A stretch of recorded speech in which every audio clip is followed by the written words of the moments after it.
This week at Lebanon Road, we're in the Great Inn Outdoors, and we are talking about Bible Camp 2013.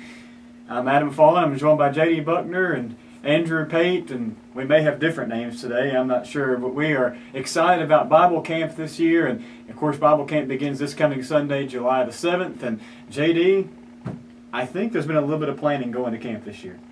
Just a little bit. Oh, you're behind the tree over there. I'm in the duck blind, man. I'm ready. Well, why are we in this setting besides the fact that we thought it'd be funny? Yeah. Bible camp all this year is happy, happy, happy, and that's a phrase coined by Phil Robertson, who is the man with the plan, and Duck Dynasty, which is a popular show on television right now.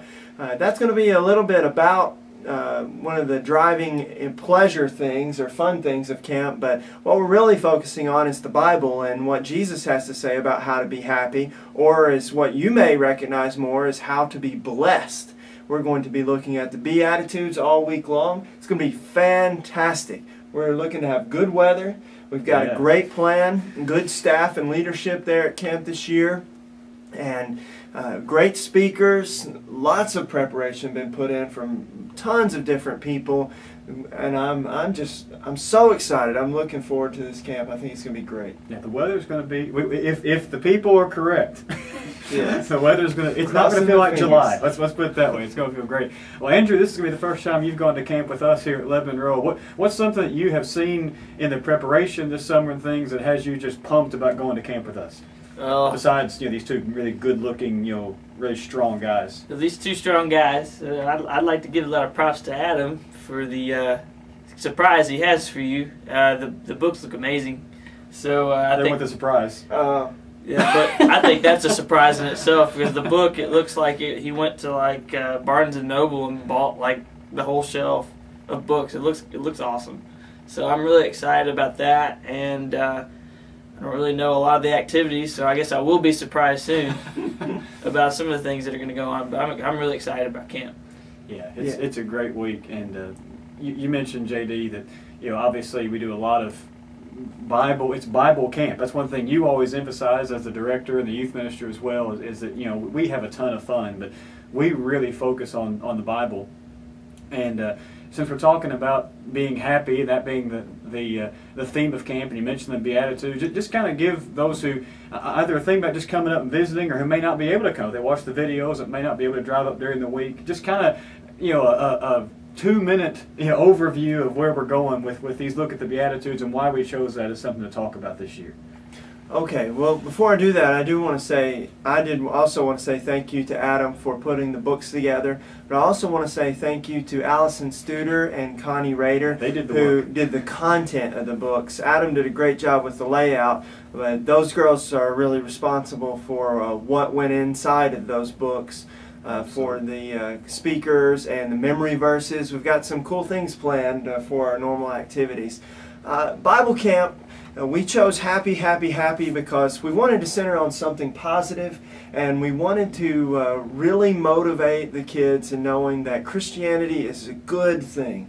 It's something you want to have, you want to be a Christian, and it will give you a happier life, and will certainly give you a happier eternity.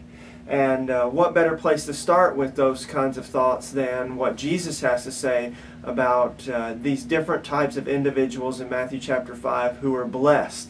They're blessed by having these certain attitudes, or doing these certain things, or going through these certain experiences. And so we're going to journey through that this week.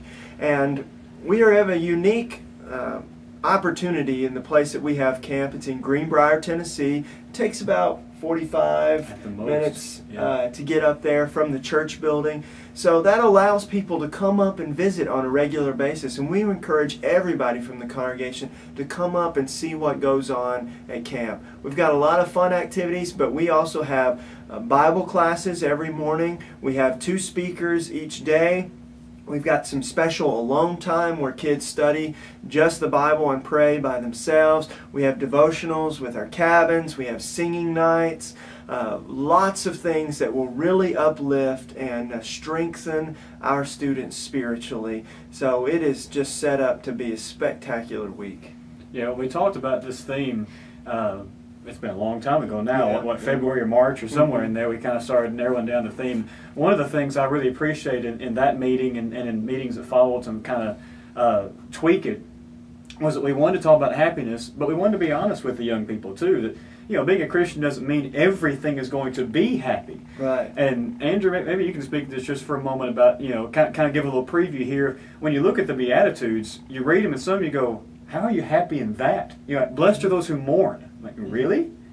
So just kind of talk about how that's so different from how we usually look at life. I mean, the world tells us, I think, for us to be happy, you have to buy up all these things. I mean, you have to buy little fuzzy animals like this, which cost a lot of money, but it's a great decoration art. Some people get a lot of pleasure out of that. But blessed are those who mourn. Like you said, I wouldn't see that anybody would find happiness in mourning. But if you mourn as a Christian, you mourn for God, and then in this life, then you have a lot to be happy about. It's like the sufferings for Christ. Mm-hmm. You have a lot of things that we go through, but that makes God pleased. Makes Him very happy. Blessed are the persecuted. Mm-hmm. Yeah. It's an amazing list, and for those who, like we said, may not be able to come and visit, or may just be coming somewhat, those, or a few times I should say, those Beatitudes will cover the morning session and night session, our guest speakers, if we want to think it that way. But then some of the Bible classes are also going to talk about some other passages that deal with happiness.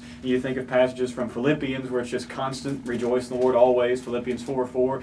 The book of Ecclesiastes, in fact, the class I'm teaching on Monday morning for the senior high students, that was one of the passages listed by people in charge of the Bible group at camp, was to make sure you go back and look at Ecclesiastes, because it's not a very happy book, but if you kind of do what it doesn't say, you're going to find happiness.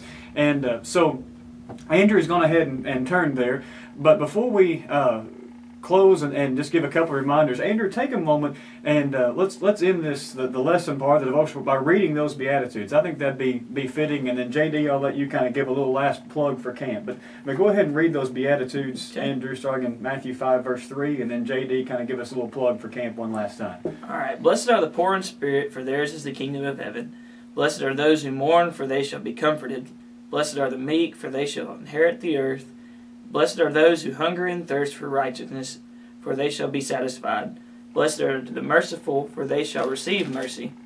Blessed are the pure in the heart, for they shall see God.